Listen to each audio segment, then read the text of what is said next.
Okay, hey, welcome to one of our final few weeks here of Accounting 101. We're going to look at the fourth and final financial statement. We looked at the first three and briefly at this statement of cash flows back in weeks 1 or 2, but we're going to really look into it in depth this week. Depending on how much information you're given up front about doing to present the statement of cash flows, it can make it fairly simple, or if you're not getting very much information and you have to actually go out and try to dig it up and knowing where to get it, it can be a lot more difficult. And as I think you'll see in the homework, they might make it, in my opinion, just a little bit more difficult than it might need to be otherwise. I'll explain that. We're going to do this lesson here in 2 parts. I'm going to go through part 1 here by looking at my notes, my weekly notes, and looking at a sample practice problem.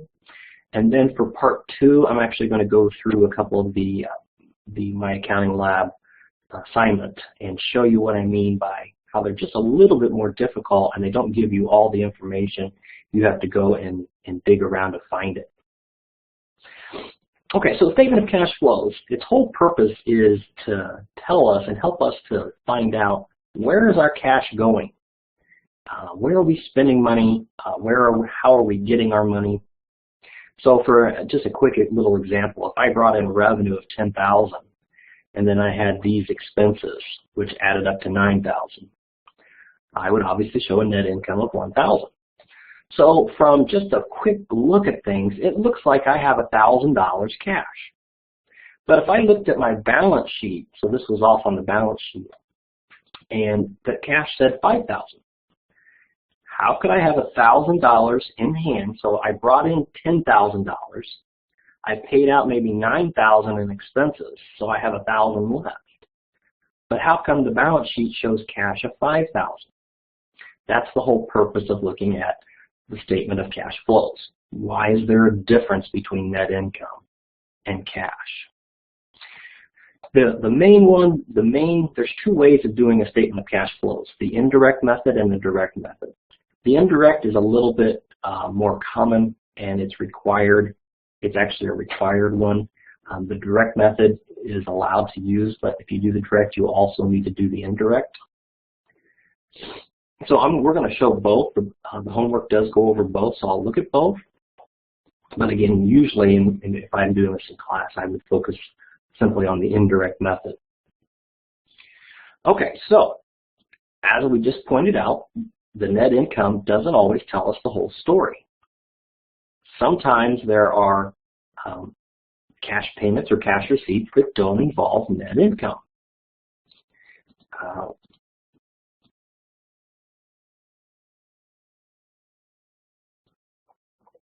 Okay, sorry about that. I had to take a quick little break. All right, so here's some examples of items that don't involve net income but do involve cash, or maybe involve both or neither. If you buy equipment with cash, so if you bought equipment that would have debited your equipment, you would have credited your cash. Nowhere does that show up as an equipment expense or showing up on the net income as money being spent. Same with this one. This would have been an owner's equity in a cash item. If we sold stock, we got money because we sold stock, but that doesn't show up as a revenue anywhere on the income statement. That's not revenue. Or something like depreciation expense. Depreciation expense does show up on the income statement. But who am I actually paying money to on a depreciation expense? And the answer is nobody. That's just systematically getting rid of the equipment and expensing it throughout its life. So I'm not paying anybody any money on the depreciation. So if you want to know, and these 3 things, if you ask these 2 questions here, it'll pretty much bring you back to a couple of these examples. So to know if something is going to go on the statement of cash flows, let's ask these 2 things, or think about these 2 things. Does the transaction involve net income? So is it something in here? Is it a revenue or an expense item? And the second question, did it involve cash in any way? So for example, this did not involve net income, but it did involve cash. This one did not involve net income, but it did involve cash. This one, it involved net income, but did not involve cash. So then I give you the answers to the question. If you answered yes to one of those, either net income or cash, then we need to reconcile that on the statement of cash flows. If yes to both of them, if I spent money on wages, and so it does involve net income, and it does show that I spent cash, there's nothing to show because the expense looks like I spent money, and I actually did spend the money. But if you have, say, a wage expense, and then because you haven't paid it yet at the end of the year and you credit your wages payable, that would be something that would go on the statement of cash flows because the wage expense did involve net income. It makes it look like you spent money, but in reality you didn't because your payable went up. Okay, so I'm going to go back to these two as we continue to explain the statement of cash flows. And hopefully you'll see how these fit together. Okay, so to prepare the statement of cash flows, a couple things that you definitely have to have. You have to have the last 2 years' balance sheet, meaning this year and last year's. You have to have a comparative. You have to know what did my cash do last year versus this year. And what about accounts receivable? Did it go up or down between this year and last year? We need to know this year's income statement. We got to have it. We got to know what kind of expenses and revenues were on our income statement. And then we need to have some extra notes. Anything that happened on the balance sheet, say you sold equipment or you bought equipment on it with a note, or you sold equipment and somebody's going to pay you later. I would need to know that. Otherwise, if I see equipment went up, I don't know if you bought it on a note or if you paid cash. So I need to know that. I need to know those few little things. Okay, so as I said, there's two ways of preparing. We're going to look at the indirect method first. So this is basically how your statement of cash flows will look. You're going to have three sections. The operating activities is always first. These involve some income statement items and then any current assets or current liabilities.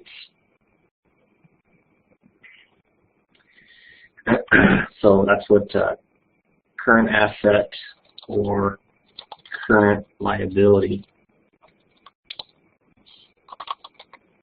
differences from previous years. Okay. So we're always, and I'm going to look at an example here in just a minute once I kind of walk our way through this and kind of show how this all fits together. So we're always going to start with the net income. When you do the indirect method, this net income is your starting point. So when I was looking back up here, my starting point would have been $1,000.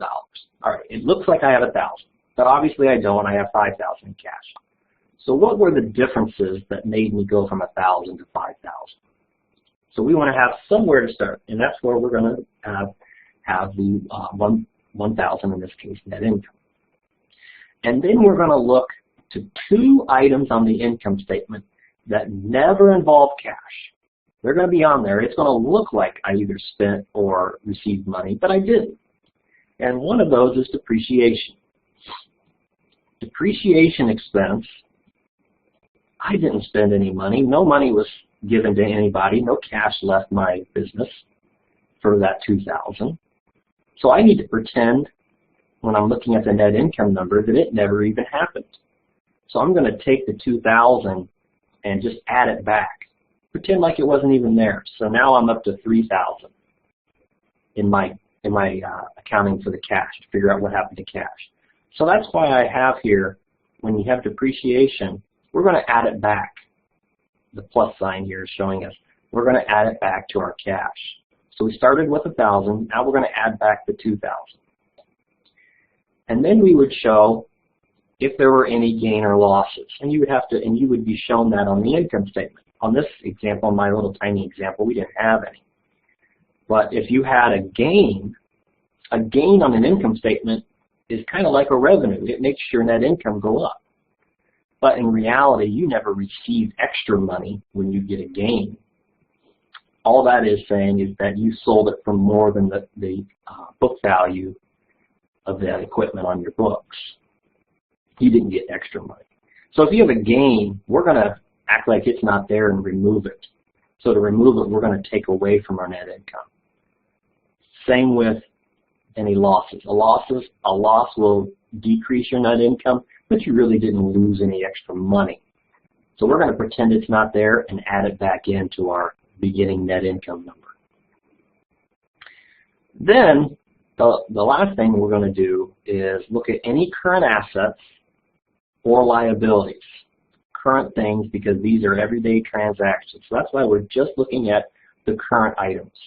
And we're going to look at differences between this year and last year. And we do this for any current asset except cash. Cash, since this is a statement of cash flows, we're going to do cash when we finalize everything at the very bottom. So we're not going to do anything with cash. Every other current asset or current liability we will look at. So say we're dealing with accounts receivable. If accounts receivable goes up, say it went from $6,000 to $10,000. If accounts receivable goes up, that means I'm not collecting that money. So even though, go back up here, even though it looks like I brought in $10,000, well, maybe some of that was on account. So therefore, I don't actually have the cash. And when this blower's on in this room, my nose gets so itchy. So that's why you're seeing me scratch my nose a lot. So any current asset that is increased, it doesn't matter which one, inventory, prepaid expenses, but I'm looking at accounts receivable right now just to do an illustration. If your accounts receivable goes up from $6,000 to $10,000, that's $4,000 that I don't have, that I thought I did, but I don't yet. So that $4,000, I'm going to need to take it away from my beginning number that I started with because I don't have it. Or let's think of inventory. What if inventory went up? It went from, say, $20,000 to $25,000. If inventory went up, that means I spent money to buy inventory. So I'm going to, if I spent money, that's another reduction to my cash.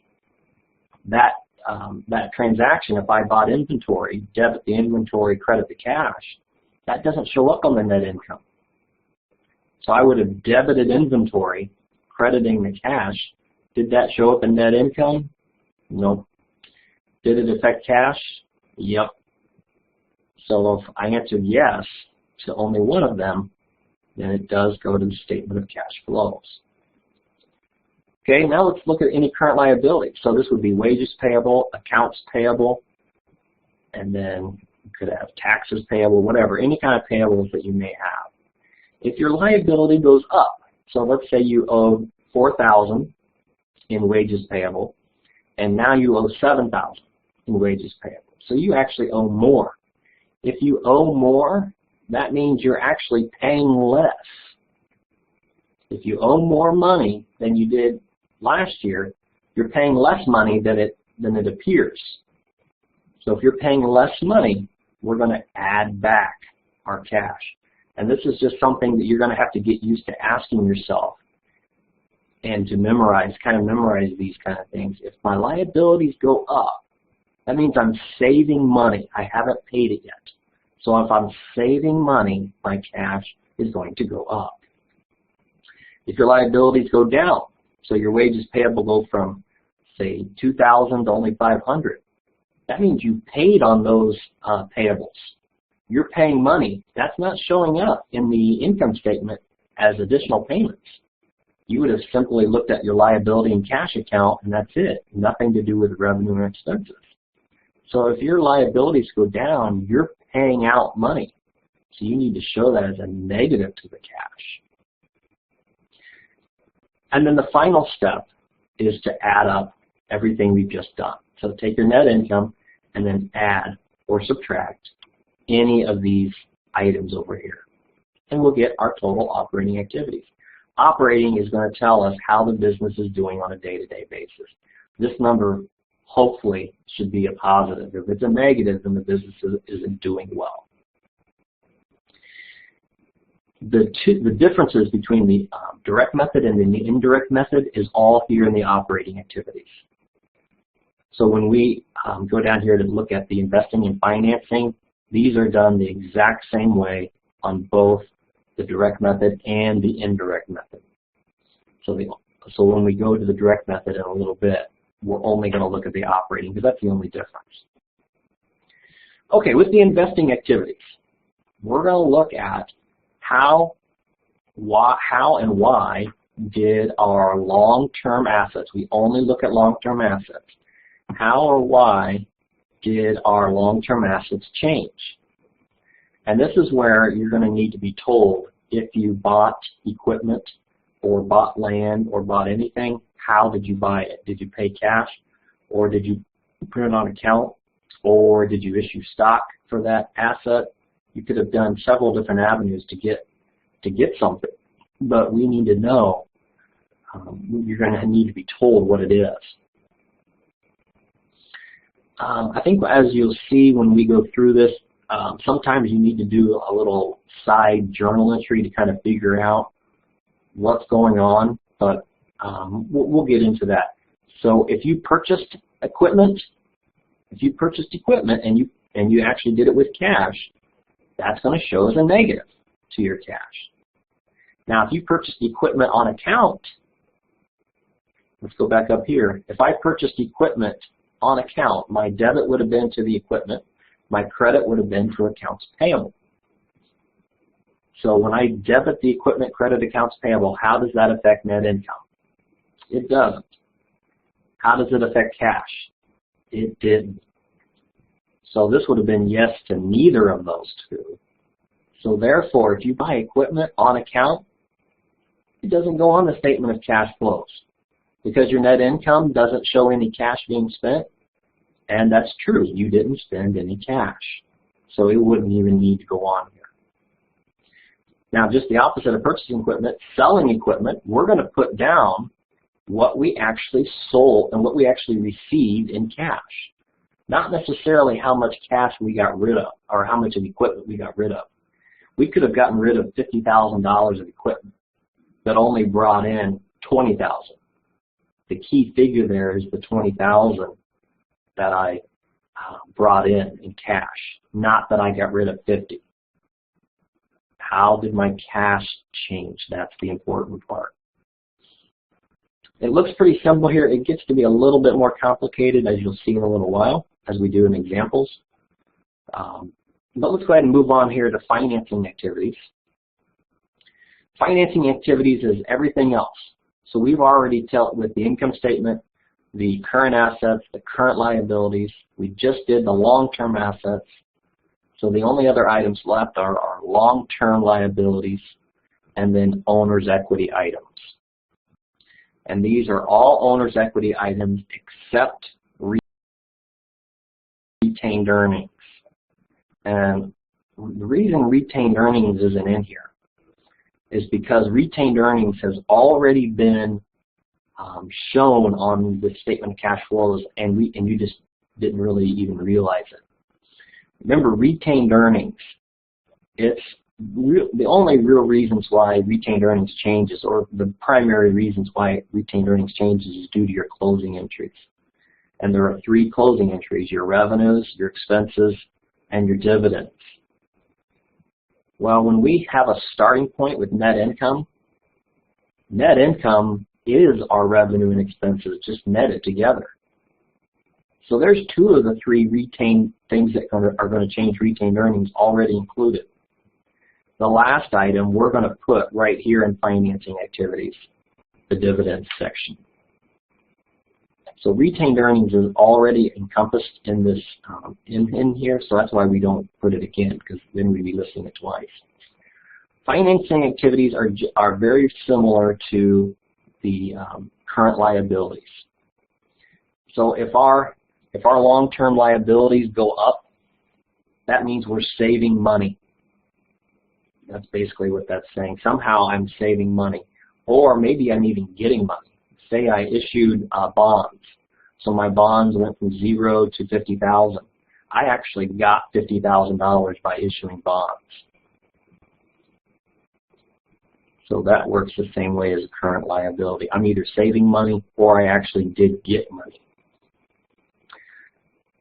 Decreased the long-term liabilities. Let's say my bonds, I paid some of them off. They went from 50 down to 30,000 that's due. Well, the only way that bonds really go down is if you pay them off. And if you pay them, that's going to be obviously a decrease to your cash. Same goes with owner's equity items. If I sell stock, that's just like issuing a bond. So if I issue stock, that's going to increase my cash as long as I actually sold it for cash. And then the last item here, payment of dividends. Generally, you need to be told this, but this is one of the things that I'm going to point out in the homework in our second part of this review, or this part of this lecture. They actually want you to determine what the dividends is. And it's not that hard. You're just going to have to dig for it. To figure out the dividends, you're going to have to know, okay, here's my beginning retained earnings. Here's how much net income I've added in. So my beginning retained earnings plus the net income, if you think back to the statement of retained earnings, way back weeks 1 and 2, the statement of retained earnings says beginning retained earnings plus net income minus dividends gives us our ending retained earnings.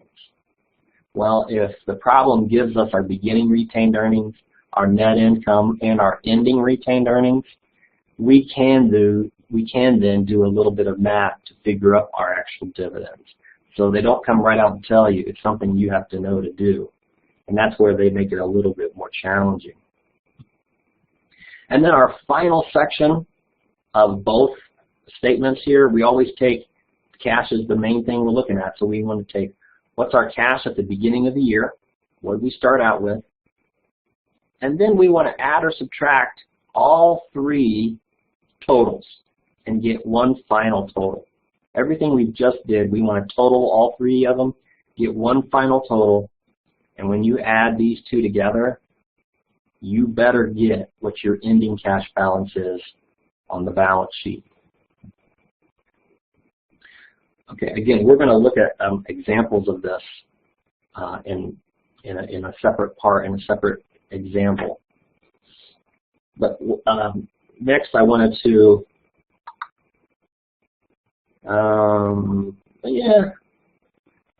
I think it might be best at this point to go ahead and look at an example. And then we'll look at the direct method and do that one. I think it would be best, now that we've looked at this, let's go ahead and do an example. So I hope that you'll have this up on your screen. I'm going to take it down so I can pull up my other screens, and then you'll be able to follow along. But I'm going to be going back and assuming that you have this pulled up by referencing this.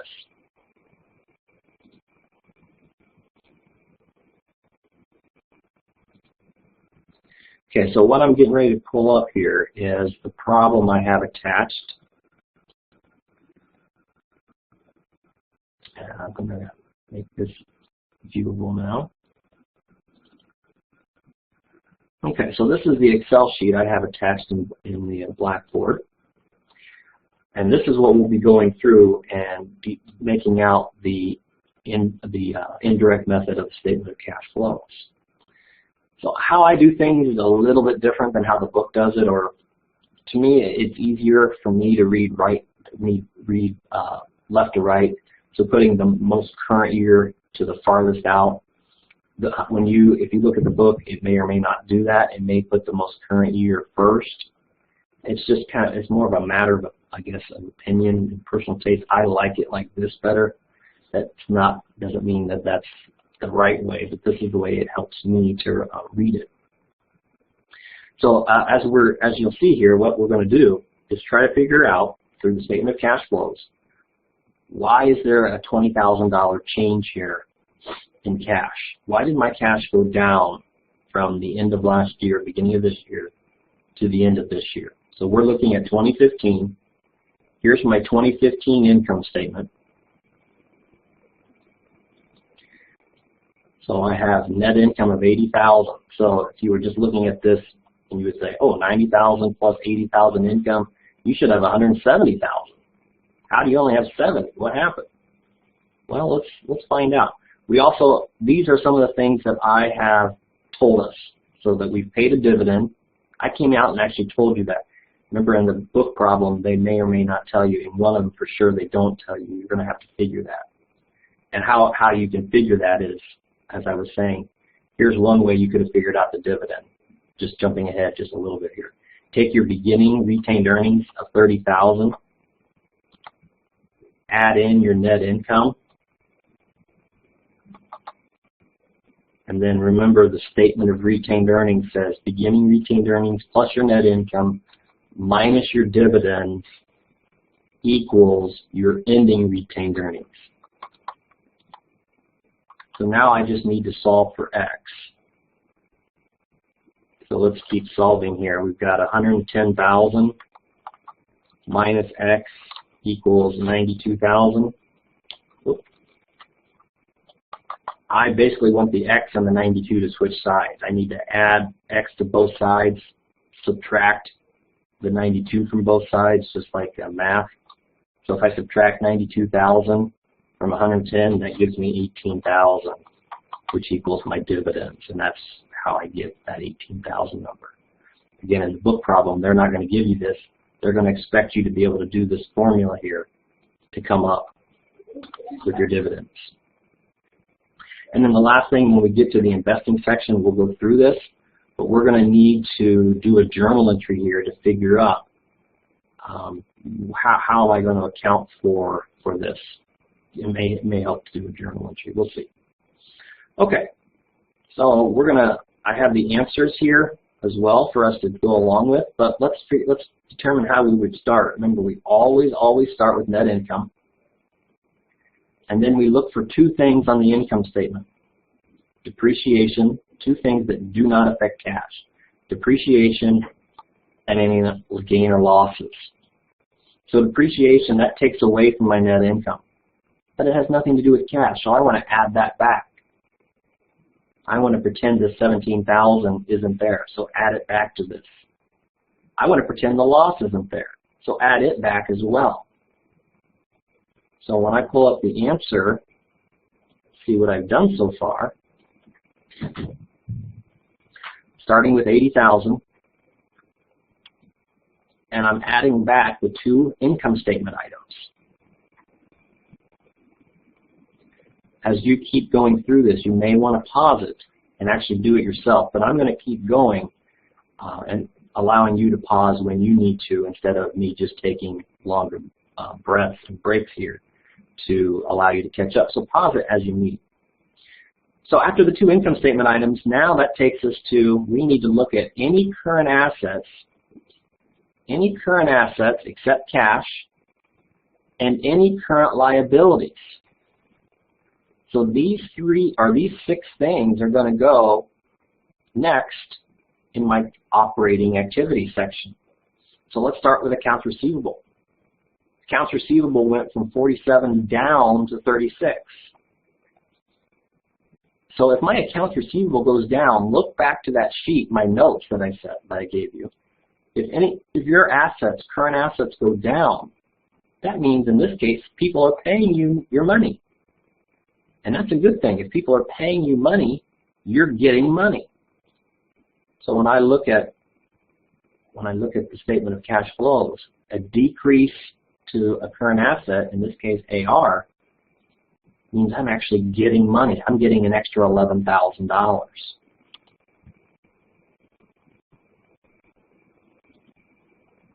Prepaids. Prepaids went up $2,000.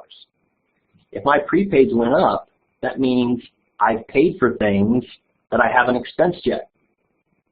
So this doesn't go on the income statement yet, not yet, because I haven't actually used it. So if my prepaid expenses went up, that means I spent money. So if my prepaid expenses went up, an increase in prepaids, I'm losing money. And then if my inventory goes down, that means in a way I'm kind of saving money. So a decrease in inventory is an increase to my overall expenses. And then I look at the liabilities section, accounts payable, wages payable, other accrued liabilities. Accounts payable, my accounts payable went down. Well, the only way that accounts payable goes down, or most likely, is if you paid off a bill. If you pay off a bill, that's not showing up in your net income. So we need to show that as an extra cash payment. So if I have a decrease in a liability in an account payable in this case, I'm showing that as a cash payment. And then we can look at our other two items. Increased our wages payable. If we increased it, I'm technically saving money from what I thought because I expensed all of it, but I just haven't paid quite all of it yet. So if my wages payable goes up, I'm saving just a little bit of money for the time being. And on this one, I don't know why it's in parentheses. It could have had a negative here. Same thing. I'm decreasing my liability, so therefore I'm making a payment some way or another. And then what I want to do is add up all of these and get my total change. So I had a total change throughout this year of $28,000. And I want to simply add that to my starting number here, the $80,000. $80,000 net income plus all of the pluses and minuses that changes. I'm adding $108,000 to my operating activities. That's really good. $108,000 is explained in operating. That's a sign of a good business. You have a strong business here. And now we go on to the investing activities. So the investing is next. Investing, I only want to look at my long-term assets, and that's really it. I don't even want to look at the accumulated depreciations. Those are not cash bearing, kind of like the depreciation expense. So I just want to look at these guys. All right, let's look at land. I show that land did have a difference. I went from $50,000 to $35,000, so it looks like I sold land. But let's see how I sold it. Did I sell it for cash or on account, or what happened? And it tells me here that land was sold for cash at book value. If it's sold at book value, that means there was no gain or loss. So I sold it and I've got in cash for what the difference is. So if my land went down, and I sold it for book value, it went down by $15,000. That simply means that I got cash of $15,000.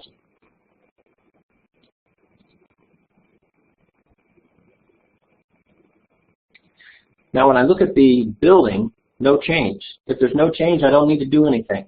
Just keep going on down. And as I'm going, I a lot of times like to check these off. Once I've done it, I'll check it off and maybe put something in here off to the side that tells me I've taken care of that. So I've taken care of this, and I've taken care of now of the building so they don't need it. We never do anything with the accumulated depreciation. I've taken care of these liabilities. I never do anything with retained earnings. So the last thing I need to look at is my equipment. My equipment went up. So it looks like I bought stuff. Well, let's go see. Well, actually, with equipment, I did two things.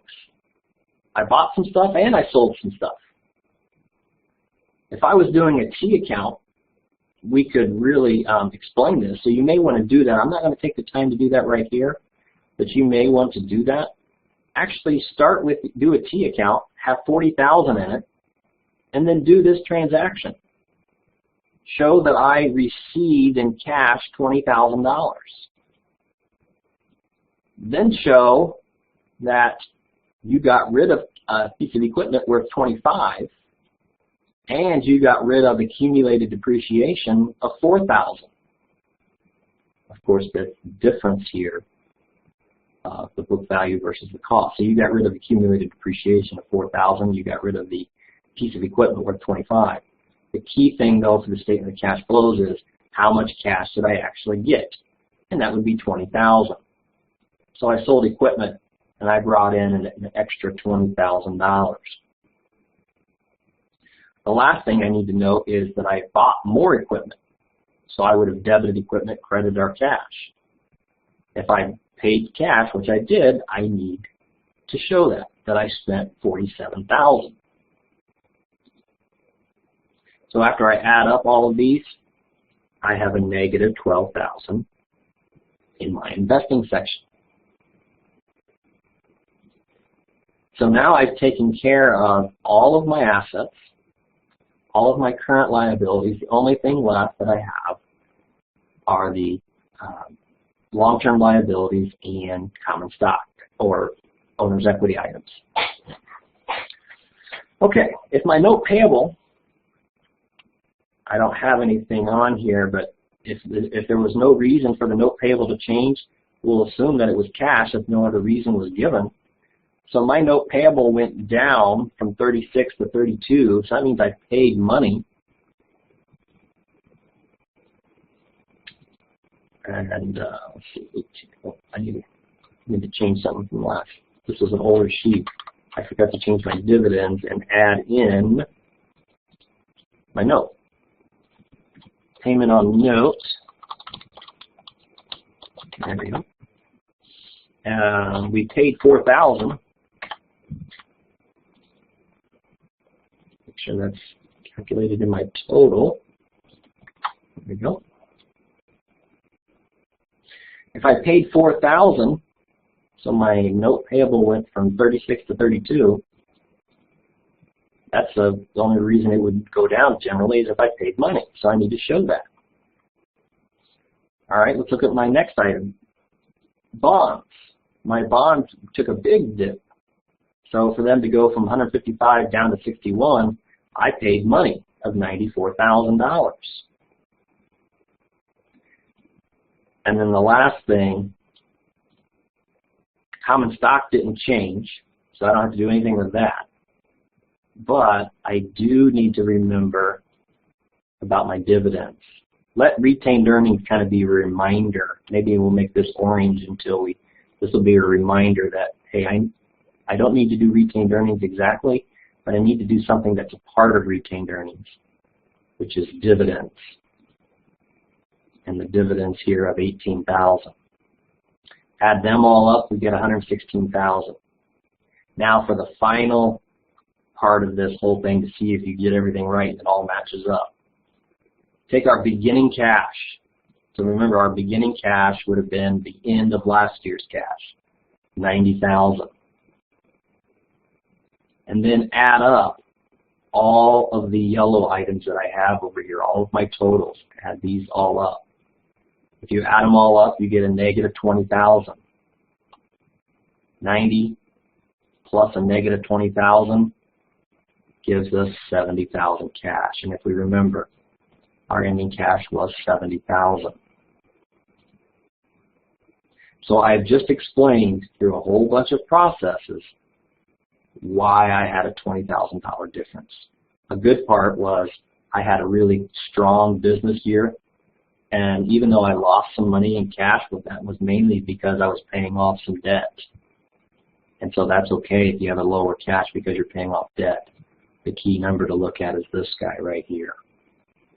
Okay, I'm going to do the direct method in the second video of this because I want you to go in and practice before you do it. I think it's good to do one and then stop and then do the other one. So let's stop here and you can go in and do a couple practice ones in the homework, and then we'll do the direct method.